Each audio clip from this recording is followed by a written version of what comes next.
제일 중요한 과인 것 같아요. 여기서 넘어지냐, 여기서 아니면 그대로 하나님과 동행을 하느냐, 그런 것 같아요. 그래서 오늘 하나님을 경험하는 삶, 믿음의 갈등, 전환점 보도록 하겠습니다. 이제 굵은 글씨 보면은 하나님이 나를 통해서 하기 원하시는 뭔가를 말씀하실 때 나는 믿음의 갈등에 부딪히게 될 것이다. 예. 이제 믿음의 갈등이라는 게 이제 선택입니다. 그러니까 이 선택에 따라 내가 하나님을 쫓아 큰 일, 주님이 계획하시고 주님이 이루시려고 하는 그 일에 내가 동참하느냐, 아니면 마이웨이로 가느냐, 그런 거죠. 자, 밑에 한번 쭉 읽어보면 이 단어는 하나님의 뜻을 따르는 데 있어서 전환점에 초점을 맞추고 있습니다. 자, 하나님은 그분이 그분의 일에 참여하라고 부르실 때 하나님 크기만큼의 사명을 가지고 계십니다.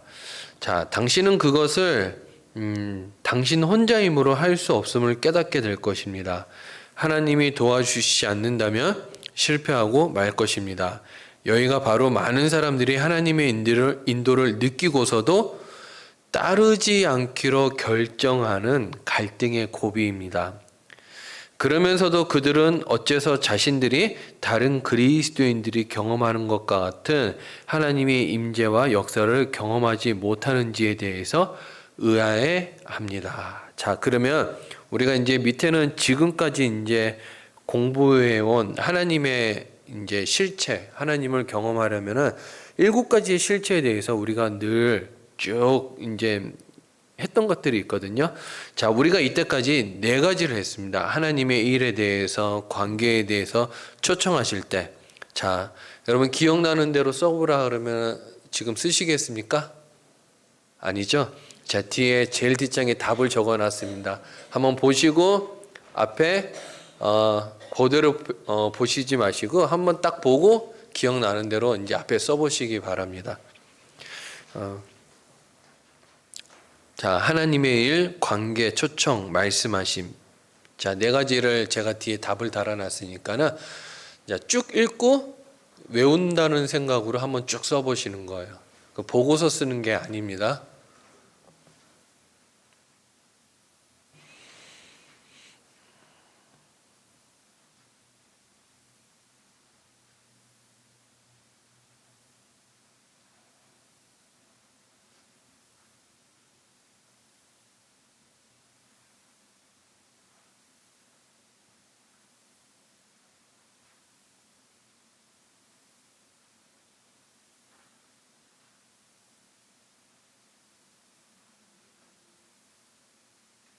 제일 뒷장에 있어요. 예.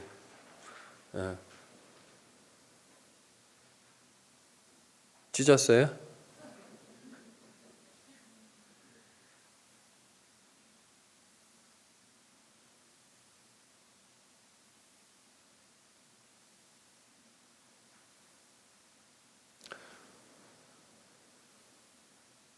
저는 학영삼을 하면서 여러분들에게 바라는 것이 있다면은 중간중간의 내용은 다 까먹어도 7가지 실체는 다 외우셨으면 좋겠어요. 이게 여러분들에게 정말 필요할 때 기억나게 하실 거예요, 하나님이. 자, 우리 이제 적으셨으면 하나님의 일 뭐죠? 예, 하나님은 항상 당신 주위에서 일하고 계십니다. 자, 그러면 관계는 뭐죠? 자, 우리 다 같이 한번 읽어봅시다. 관계 시작. 하나님은 당신과 실제적이고 개인적이며 지속적인 사랑의 관계를 추구하십니다. 자, 그 다음에 초청 우리 다 같이 한번 읽어보도록 하겠습니다. 시작. 하나님은 당신이 그분의 일에 참여하도록 당신을 초청하십니다. 하나님이 일하시는 순서예요, 지금 이게. 자, 말씀하심. 자, 읽겠습니다. 시작. 하나님은 하나님 자신과 자신의 목적과 길을 보여주기 위해서 성령님에 의해 성경, 기도, 환경과 교회를 통해서 말씀하십니다. 자, 그러면 우리가 이제 배울 과목은 이제 갈등입니다. 갈등. 자, 밑에 보면은 이제 갈등의 언더라인을 쳐놨거든요. 이 언더라인을 쳐놨는데 그 언더라인에 여러분들이 기억나는 만큼만 한번 써보시고 제일 뒷장에 답을 한번 보시기 바랍니다.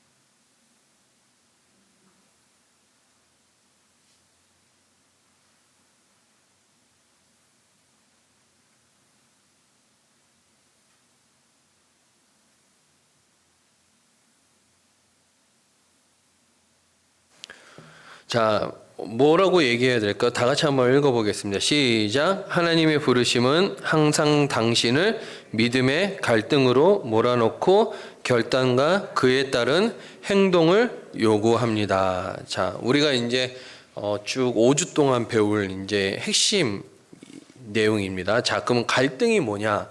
이제 갈등을 설명하고 있는데, 자, 갈등이라는 영어 단어는요, 이 결단을 의미하는 단어에서 파생됐습니다. 같은 헬라어인데요.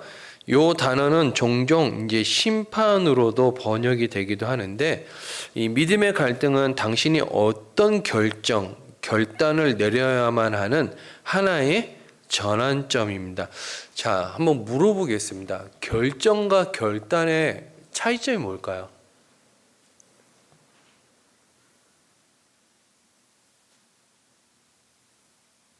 네, 물어보지 말라고요? 아, 네. 자, 결정은요, 어떤 일에 있어서 이제 실질적으로 내가 이것을 할 건가 저것을 할 것인가 환경적인 거를 이야기한다면 결단은요, 마음에서 하는 거를 결단이라고 얘기해요. 결단. 그래서 약간 차이가 있습니다. 그래서 너 마음으로 결정했어 라고 얘기했을 때 그런 결정은요, 결단을 이야기하는 거예요. 결단. 그 뭔가를 이제 내가 방향을 틀기 위해서 뭔가를 조정을 해야 되고, 그 다음에 마음적으로 준비하면서 이제 그냥 단순하게 생각하는 결정이 아닌 거죠. 이 결단이라는 거는 심각한 거고, 그 다음에 중요한 거고, 반드시 우리가 크게 생각해야 되는 이 결정을 결단이라고 얘기해요. 그러니까 이 결단이라고 얘기하는 이 갈등에서 우리가 결단을 내려야 된다라고 얘기하는 거는 내가 정말 중요하게 생각하는 어떤 이제 조종을 이야기하는 거예요. 자, 이런 전환점에서 어떤 반응을 보이느냐? 당신이 하나님만이 하실 수 있는 하나님 크기의 일에 관여하게 되느냐? 아니면 당신이 가던 길로 계속해서 가면서 하나님이 당신의 인생에서 목적하시는 일을 놓치느냐를 결정짓습니다. 이것은 한 번 경험하고 끝나는 일이 아닙니다. 이것은 매일 경험하는 일입니다. 어떻게 사느냐 하는 것이 바로 당신이 하나님에 대해서 무엇을 믿고 있느냐의 간증입니다. 자, 그러면 실제적인 이제 이야기를 한번 해봐야 되겠죠. 내가 어떻게 사느냐 하는 것이 바로 내가 하나님에 대해서 무엇을 믿고냐 하는 간증인데요.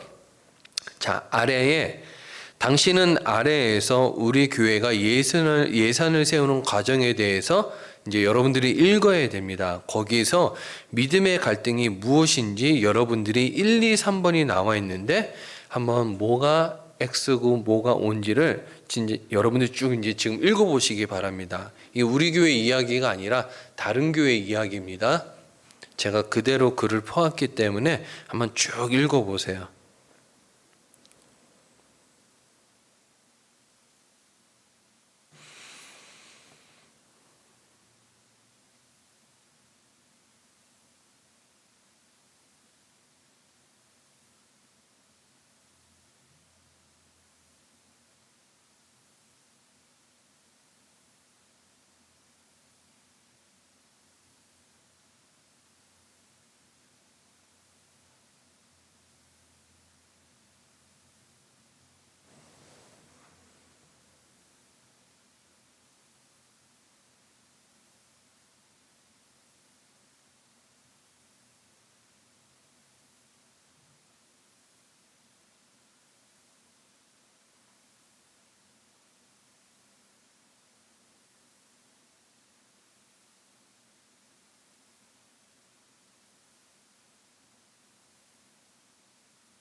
자, 여러분 읽어보셨습니까? 이해가 되시죠? 자, 그러면 한번 보겠습니다. 1번. 재정위원회에서 예산을 짜는 방법을 바꾸기로 결정한 것이 믿음의 갈등의 요인이 될까요? 자, 2번. 교회가 다가오는 해에 하나님이 무엇을 하라고 인도하시는지 정할 때 이게 믿음의 갈등의 요인이 될까요? 모르시겠어요, 혹시? 자, 3번. 재정위원회에서 운영 예산으로 예산의 총계를 올릴 것인지 아니면 교회에서 할 수 있다고 믿는 것에 이 전체적인 이제 총계를 책정할 것인지를 결정할 때 이것이 믿음의 갈등이 될까요? 여기서 믿음의 갈등의 경중을 따져서 하라 그러면은 사실 3번일 거예요. 근데 교회 예산을 짜는 당사자들에게는 1번은 정말 중요한 문제입니다. 1번을 짤 때는 그 안에 똑같은 사람이 여러 명 있지 않거든요. 그렇죠? 그러면은 마이너스 되면 어떡할 거냐? 이제 그러면 믿음으로 해야 된다 그럴 때 네가 책임질 거냐? 이런 얘기가 나올 수 있어요. 이건 정말 중요한 얘기입니다. 그래서 교회는 여러 교회들이 다 똑같겠지만은 이 안전한 방법으로 작년 예산의 5%에서 10%를 올리는 걸로 이렇게 해가지고 예산을 측정을 해요. 그런데 저는 이렇게 생각해요. 1, 2, 3번이 다 믿음의 갈등의 요인이 될 수 있다고 생각합니다. 왜냐하면은 하나님이 그걸 하라 그랬을 때 믿음이 없는 사람은 인적 자원, 물적 자원부터 걱정을 할 거예요.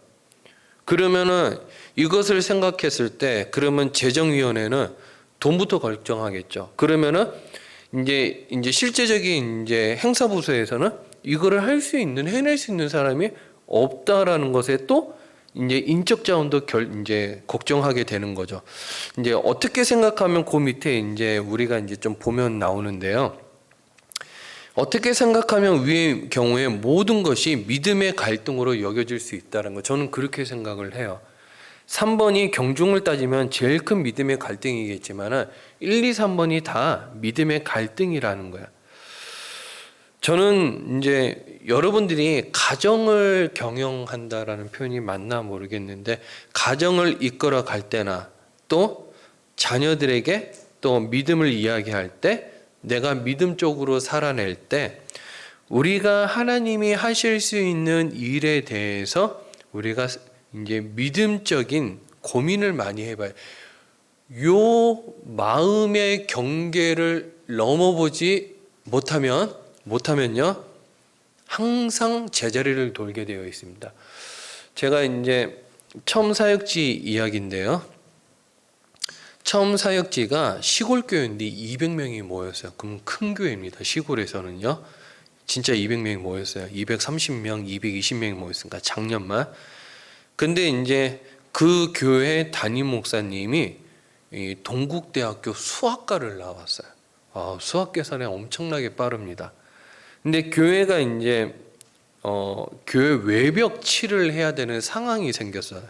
근데 교회 외벽 칠을 하는데 그때 한 3천만 원 들었어요. 그때가 몇 년도였냐 그러면 엄청 2004년도인가 5년도에서 그럼 돈이 많이 든 거야. 이제 수리도 하면서 교회 이제 외벽 칠을 했기 때문에. 그러고 나서 이제 담임 목사님이 후회하는 소리를 들었어요. 교회 내부도 좀 할 걸.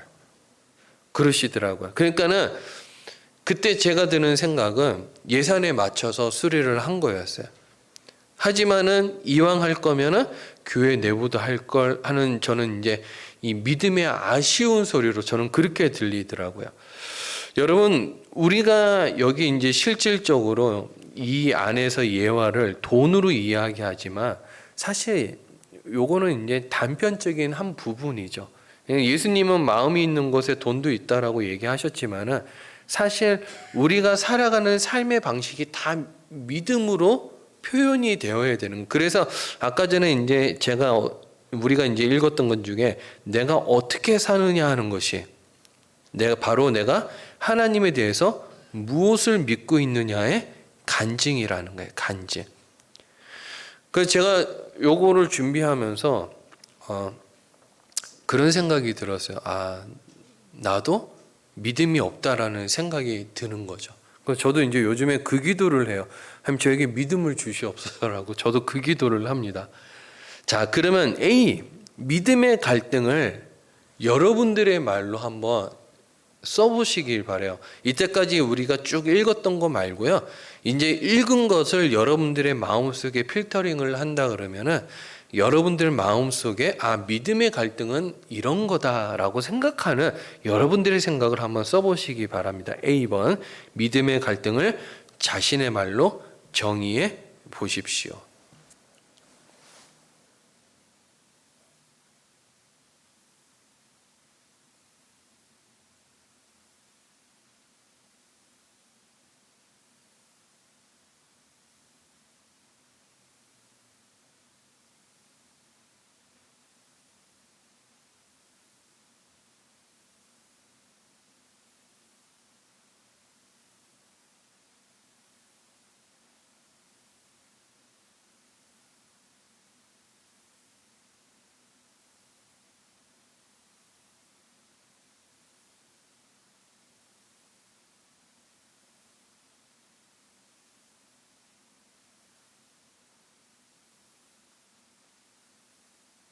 자, 다 적으셨으면요. 자, 이제 또 성경적인 믿음의 갈등의 이야기들이 나옵니다. B.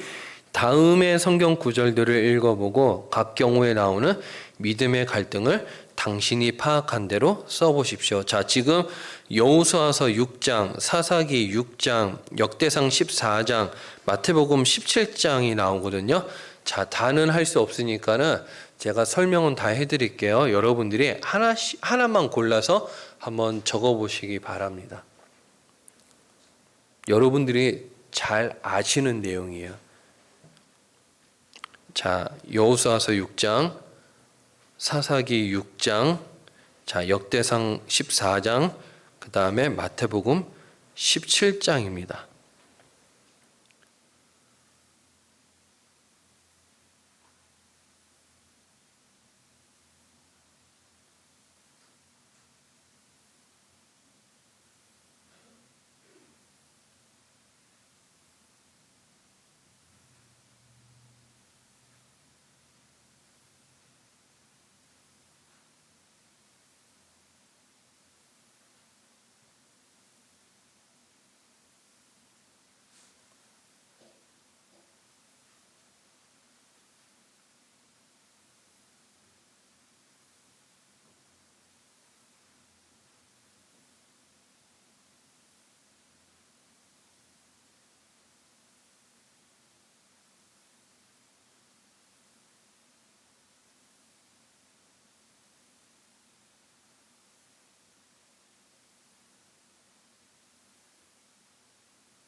다 하시지 마시고 한 가지만 하세요. 나머지는 집에 가서 한번 해보시고요. 자, 그럼 한번 보도록 하겠습니다. 여호수아서 6장 1절에서 5절은 무슨 내용일까요? 예, 여리고성을 도는 이야기죠. 여리고성을 몇 바퀴를 돌아야 돼요? 하루에 한 바퀴씩 돌고 마지막 날에는 7바퀴를 도는 거예요. 자, 제가 하나님이에요. 여러분들 한 분에게 저기를 돌면은 여리고성이 무너질 거야. 너 가서 돌아라고 얘기하면은 여러분은 성경의 이야기를 아시겠지만은 내가 그 말을 받는 입장으로서 한번 읽어보시면은 믿음의 갈등이 확 와닿아요. 지금 성벽 위에서 화살을 쏠 수도 있고 그 다음에 돌을 던질 수도 있어요. 돌다가 돌 맞을 수도 있는 거죠. 자, 7바퀴 도는 거는 쉬운 문제가 아닌 거야. 쉬운 문제가. 그러니까는 총, 칼, 활, 무기 없이 그냥 나팔 들고 그 다음에 여호와의 언약궤를 들고 7바퀴를 도는 거는 쉬운 문제가 아니라, 그러니까 명령이 딱 떨어졌을 때 여기에 도는 것 자체가 지금 이 사람은 마음속에서 이게 진짜 7째 날에 무너질까 이 생각하면서 돌 수 있는 거야. 그죠? 이게 이 사람들에게 믿음의 갈등이죠. 자, 그 다음에 사사기 6장에 무슨 내용이죠? 예, 기드온 이야기입니다. 자, 이제 미디안이 쳐들어왔죠. 미디안이 쳐들어왔는데 이제 이 사람들에게는 지금 미디안과 싸울 충분한 병사가 있었어요. 그죠? 근데 하나님이 지금 기드온에게 뭐라고 얘기하냐 그러면은 너무 많다, 숫자가 좀 줄여라. 그러면서 이 줄이는 기준에 대해서 우물가에서 물을 먹는데 이제 그냥 딱 입을 대고 물을 그냥 핥아 먹는 사람과 무릎 꿇고 손으로 물을 떠서 입에 핥아 먹는 사람을 구분하게 하셨어요. 그리고 몇 명을 돌려보냈냐 그러면 31,700명을 돌려보낸 거예요. 그죠? 자, 기드온의 입장에서 이 사람은 몰라요. 이제 300명의 용사들인지 모르는 거야. 기드온의 입장에서 한번 생각해 봅시다. 300명 가지고 미디안을 무찌를 수 있을까? 이제 미디안 심각해지는 거야. 자, 미디안이 믿음이 좋은 사람인가요? 아니면 쫄보인가요? 예, 겁장이에요. 엄청 겁장이에요. 진짜 겁장이에요. 기드온이 진짜 겁장입니다. 미디안하고 이제 이 외세의 적들이 쳐들어올 때 기드온이 어디 숨었었죠? 포도주 틀에 들어가 가지고 꼼짝도 안 하고 숨어 있었던 사람이에요. 정말 쫄보인데 지금 300명 가지고 싸움을 하라니까 이 기드온은 지금 어떤 상황이냐면 지금 심장이 누가 빨리 짜듯이 쩍 하고 쪼그러든 상황인 거예요. 그럼 지금 기드온에게는 300명 가지고 나보고 지금 전쟁을 하라고? 이게 지금 현대연의 보조로 하나님 미친 거 아니야? 이런 느낌인 거예요, 지금. 그리고 역대상 14장의 내용은 어떤 내용이죠? 지금 주인공이 누구입니까? 여기는 안 읽으셨군요. 예, 다윗과 블레셋의 싸움이에요. 근데 여기에는 내용이 조금 위에 거와 좀 다릅니다. 내용이 어떻죠? 지금 블레셋이 쳐들어왔어요. 다윗이 뭐라고 얘기합니까? 하나님한테 여쭤본 거예요. 자, 전쟁에서 이겼어요? 졌어요? 이겼어요. 근데 이제 후에 블레셋이 또 쳐들어왔어요. 자, 그럼 여기서 이제 우리가 할 수 있는 결정은 뭐예요? 하나님이 한번 손에 우리가 이기게 했으니까는 여러분들이나 저 같은 경우는 어떤 방법으로 하겠어요? 해왔던 방식으로 똑같이 할 거예요. 근데 여기서 다윗이 뭐라고 얘기하냐 그러면 또 물어봐요. 그러니까 이번에는 하나님이 방법을 똑같이 얘기해 주셨을까요? 다르게 얘기해 주셨을까요? 뭐 어떻게 얘기했어요? 다르게 얘기한 거야. 다르게. 다윗의 믿음의 갈등은 뭐예요? 블레셋이 두 번째 쳐들어왔을 때 이전에 해왔던 방식으로 똑같이 싸울 것인가? 하나님께 물어볼 것인가가 지금 다윗의 갈등인 거예요. 다윗의 갈등. 우리는 쉽게 생각해가지고 작년에 했던 대로 올해도 똑같이 할 거야. 그 다음에 이렇게 똑같이 할 거야. 이게 하나님의 뜻이야 라고 얘기할 수 있지만은 지금 다윗은 그렇게 하지 않았다. 매번 물어봤다라는 거야. 하나님 이번에는 어떻게 할까요? 이번에는 어떻게 할까요? 이번에는 어떻게 할까요? 자, 그 다음에 마태복음 17장에 있는 내용은 무슨 내용이죠? 성전세 반세계를 내는 이야기예요. 근데 지금 예수님과 지금 베드로가 성전세를 냈어요? 못 냈어요? 못 낸 거예요. 이제 세금을 못 낸 거죠. 반세계를. 자, 반세계를 못 냈으니까는 이제 세금을 걷는 사람들에게는 이제 기분이 나쁜 일이 된 거예요. 그러니까 선생님이 이제 반세계를 왜 안 내냐 이렇게 된 거죠. 그러니까는 낼 거다 하고 이제 집에 들어갔는데 예수님이 엉뚱한 얘기를 해요. 그 사람이 상처받으면 안 되니까는 너는 가서 낚싯대를 들이우고 제일 먼저 잡히는 고기에 배를 갈라라. 거기에 동전이 들어있어. 이게 있을 법함의 이야기인가요? 아니죠. 있을 수 없는 이야기죠. 세상에 이런 일이죠. 그죠? 근데 이거를 지금 베드로가 어떻게 해요? 시키는 대로 가가지고 한단 말이에요. 베드로가 좀 멍청하다고 생각해요. 베드로가 멍청하니 망정이지 약간 빌립처럼 돈이 있어도 부족합니다라는 사람에게 예수님이 시켰다 그러면은 감사만 고민했을 거야. 아까 했던 말 예수님 미친 거 아니야? 이렇게 됐을 거라는 거죠. 자, 그러면 당신 자신이나 당신의 교회는 하나님이 큰 일을 하기를 원하심을 느끼고 믿음의 갈등에 부딪힌 적이 있습니까? 예, 아니요 한번 적어보시기 바랍니다. 자, 아니요 하면은 그 사람은 아마 기회가 왔는데 모르고서 그냥 걷어차버린 사람일 수도 있어요. 하지만 여러분들이 예라고 적었다면 밑에 그에 대한 여러분들이 어떤 반응을 했는지 한번 좀 써보시기 바랍니다. 기억나는 대로.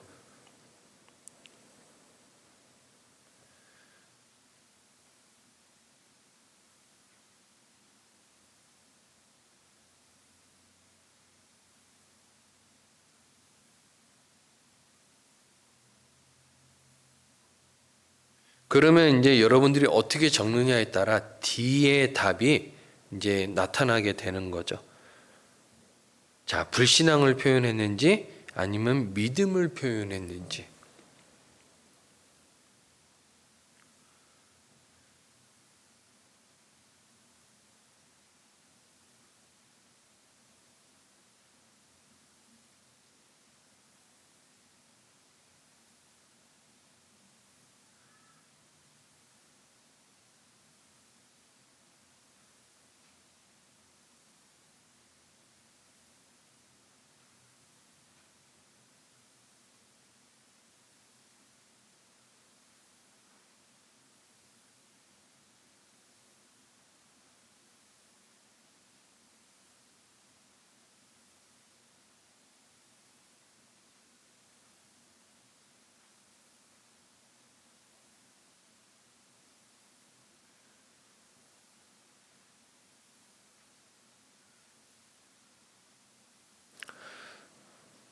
자, 다 적으셨으면은 밑에 이제 여호수아와 여리고 성벽, 기드온 300인, 다윗과 블레셋 사람들, 베드로와 고기 그리고 세금은 제가 아까 쭉 설명했던 이야기들의 보충 설명입니다. 한번 읽어보시면 되고요.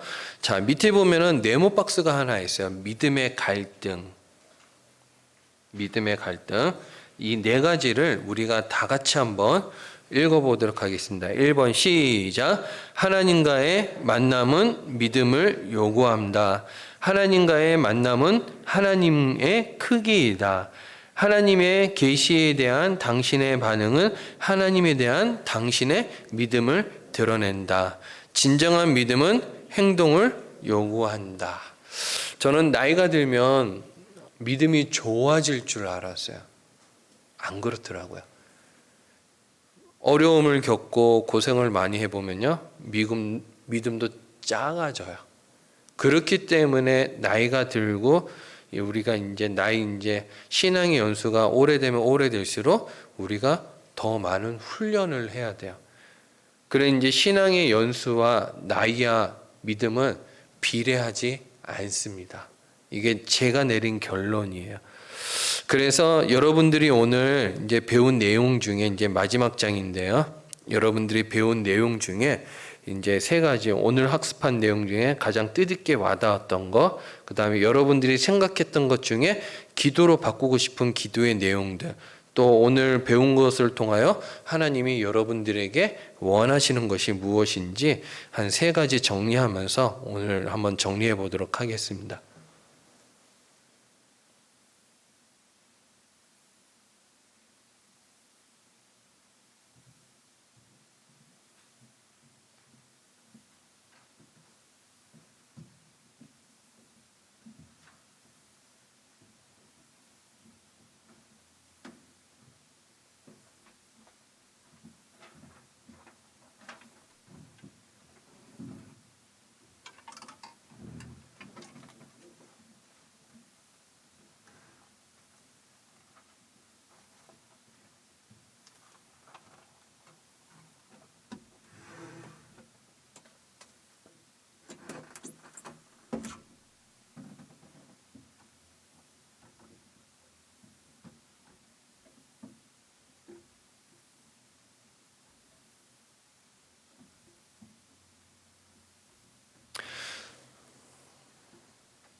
자, 오늘 과의 요점 세 가지 우리 다 같이 한번 읽어보도록 하겠습니다. 시작. 하나님의 역사로 나를 초청하실 때 하나님은 하나님인 크기의 과제를 갖고 계신다. 인생을 어떻게 사느냐가 내가 하나님에 대하여 무엇을 믿고 있느냐의 간증입니다. 하나님이 나를 통해서 무엇을 하시고 싶다고 말씀하실 때 나는 믿음의 갈등에 부딪힐 것입니다. 예. 자, 우리 시간 이제 반주 들으면서 우리 기도 한번 할 텐데요. 우리 인생에 3번 제일 걸리죠. 3번. 하나님이 나를 통해서 뭔가를 하시고 싶어요. 근데 이것도 걸리고 저것도 걸리고 다 걸리죠. 여러분, 그 일을 할 수 있는 게 믿음입니다. 저는 그렇게 믿어요. 그래 분당 중앙교회 최종천 목사님이 무슨 얘기를 하냐 그러면 한 번 하면 능력이다 그랬어요. 저는 저 말이 저거 한 번 하면 되지. 저게 뭐가 능력이야. 처음에 이렇게 생각을 했거든요. 근데 학영삼을 공부하면서 오늘가를 공부하는데 그 분당 중앙교회 최종천 목사님 이야기가 생각이 났어요. 한 번 하면 능력이다. 그 말이 제 귀에 오늘 귀에 싹 박히더라고요. 한 번 하는 게 믿음인 거야. 한 번도 못 해보는 사람이 있는 거죠. 여러분, 무엇을 하실 수 있다라고 생각하지만은 여러분, 하나님이 함께하고 하나님이 도와주지 않으면 우린 때로 아무것도 못할 수 있는 거예요. 여러분들이 지금 뭘 할 수 있다? 다 거짓말일 수도 있어요. 진짜입니다. 여러분들이 뭔가 나는 잘할 수 있다. 자신감 박수치고 싶어요. 근데 정작 하면요, 믿음의 갈등에 부딪히는 일들이 많이 생겨나요. 이 시간 눈을 감고 한번 기도해 봅시다. 하나님, 나를 통해서 무엇을 하고 싶다고 말씀하실 때 제가 믿음의 갈등에 부딪히지 않고 하나님에 대한 그냥 솔직한 마음, 순전한 마음, 깨끗한 마음으로 그 일을 그냥 할 수 있는 믿음의 사람이 되게 해달라고. 그리고 하나님, 내가 인생을 하나님의 방법대로 살아갈 수 있는 사람이 되게 하시고, 나를 초청하실 때 하나님이 큰 일을 계획하시고 하나님이 일을 계획하시는 그 믿음을, 하나님 저에게 믿음을 달라고. 이 세 가지 여러분 우리 다 같이 한번 통성으로 기도하고 우리 담임 목사님 나오시겠습니다.